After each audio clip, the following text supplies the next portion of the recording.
Assalamualaikum warahmatullahi wabarakatuh. Di sini dengan saya Rafiq Baratala dengan NRP 5026201132.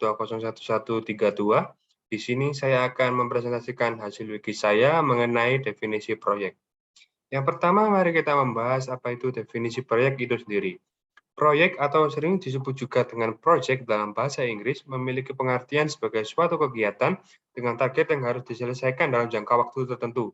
Ini berarti proyek tidak selalu berkaitan dengan konstruksi saja, seperti yang banyak dikenal oleh orang awam. Setiap bidang pekerjaan memiliki proyeknya masing-masing.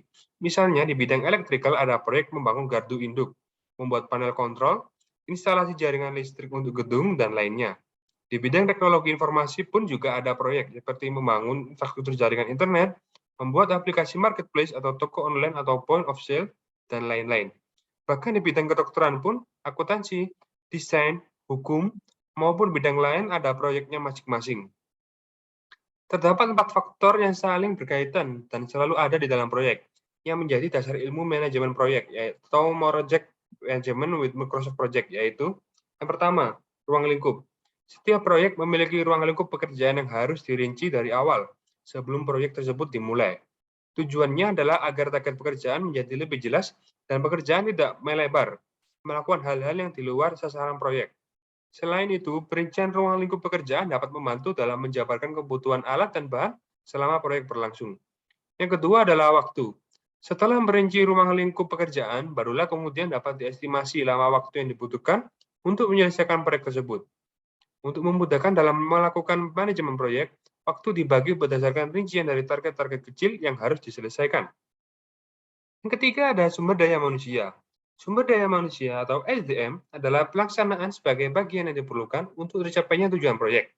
Dibagi dalam beberapa bagian atau divisi sesuai dengan kebutuhan dalam proyek tersebut. Namun, secara umum, SDM terdiri dari project manager, supervisor, dan staff. Serta yang terakhir ada dana. Dana itu ibarat bahan bakar bagi kendaraan. Tanpa bahan bakar, maka kendaraan tidak dapat berjalan. Begitu pula halnya yang sama jati-hati terhadap proyek. Tanpa adanya dana, proyek tidak dapat berjalan dengan lancar. Suatu proyek dikatakan berhasil jika ruang lingkup pekerjaan diselesaikan tepat pada waktunya, dengan sumber daya manusia yang bekerja efektif dan efisien, dan penggunaan dana yang seminim mungkin. Oleh karena itu, diperlukan perencanaan planning yang matang sebelum proyek dilaksanakan. Itu tadi adalah presentasi saya, berikutnya adalah sumber referensi yang saya gunakan dalam menyusun wiki ini. Baiklah, sekian presentasi saya mengenai definisi proyek. Apabila ada kesalahan saya mohon maaf. Wassalamualaikum warahmatullahi wabarakatuh.